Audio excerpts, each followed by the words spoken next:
Well, hello students. For this particular week, already week 6, we are going to talk about leadership, which I have a devout passion for. Especially now, it is so important in today's environment, that's for sure. And that will be chapter 12. And we're also going to talk about Power and Politics, chapter 13. Chapter 12 on leadership, we're going to be spending 4 days on that. And the next 3 days will be on Power and Politics, chapter 13. And when you think about it, it's kind of appropriate that these two chapters work hand in hand. Leadership, we're going to soon discover, if we don't already know, has a lot to do with power, but what type of power? And if we really think of power in a nonsensical way, power is something that can be distributed or delegated. It can be strengthened for the right and wrong reasons. And it could be construed as influence, where you don't need a legitimate protocol to have power. You just influence the behavior of others to either motivate them in a positive or negative way. And as we all know, when you think of leadership, power, and politics, in today's economic climate, they kind of go together. Politically speaking, politics is about exerting power or obtaining power for the right and wrong reasons, for either oneself or for the benefit of others. So, saying that, let's talk about leadership first.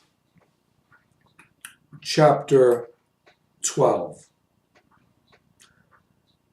And what I'm going to do with this chapter is I also taught a course recently, in fact a few times, called Discovering the Leader in You, where I interviewed a bunch of very good leaders, very influential leaders.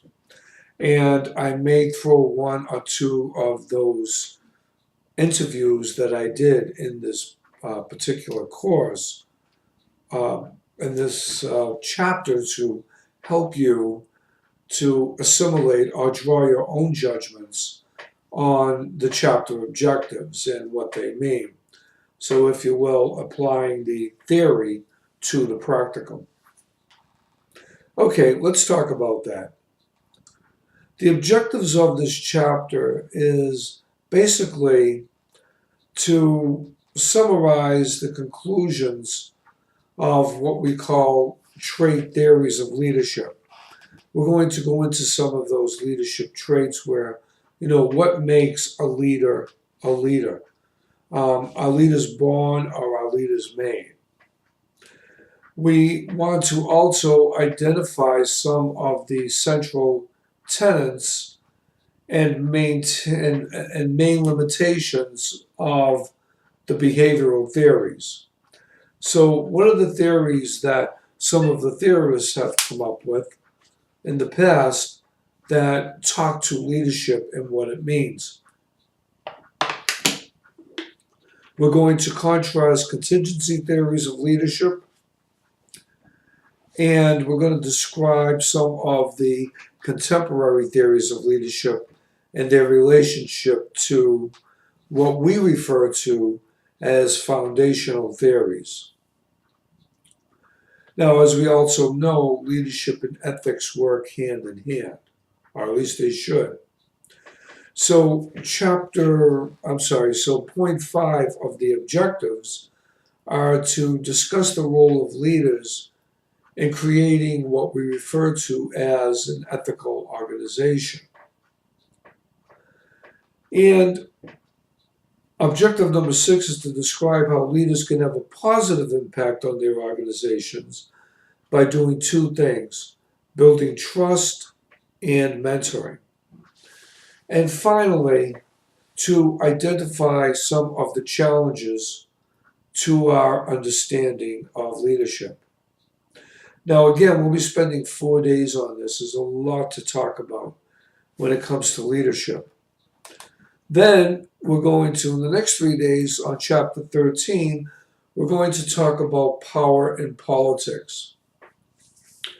And for anything to be accomplished in an organization, people need to use power, but also politics, and hopefully for the right reasons. Obviously, the larger the organization, the more power in certain positions and the more political influence regarding those positions. So often people look at power and politics in a negative sense, but it doesn't necessarily have to be negative. Both power and politics are the means by which organizations and individuals get objectives accomplished. So let's talk about some of the objectives in this chapter. Definitely piggybacks to the last chapter, in chapter 12, on leadership. We're going to be contrasting leadership and power together.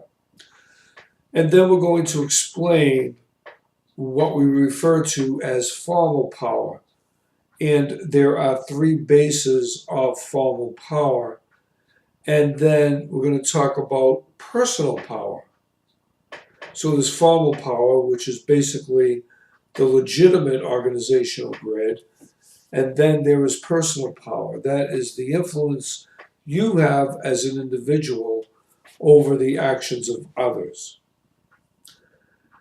And we're going to, the third objective is going to explain the role of dependence and what we refer to as power relationships.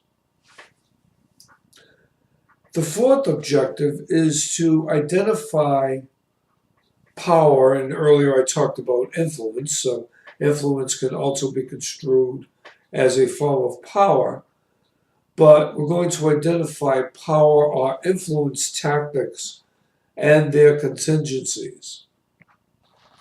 We're going to identify the causes and consequences of what happens when we abuse power. And we're going to describe how politics work in organizations. Finally, we're going to identify the causes, consequences, and ethics of different types of political behavior. So it's going to be an interesting week. I want you to pay attention to the videos. I might throw some of the reflection parts of things in the reading, listening, and viewing. And like in all the previous weeks, there will be 4 DQs, but you will also have another hypothetical this week. That's that essay. You're going to do it in the same manner as you did the first one. Now remember, there are only 2 of these in the course. So give it a lot of thought, watch out for your due dates, and keep up with your DQs.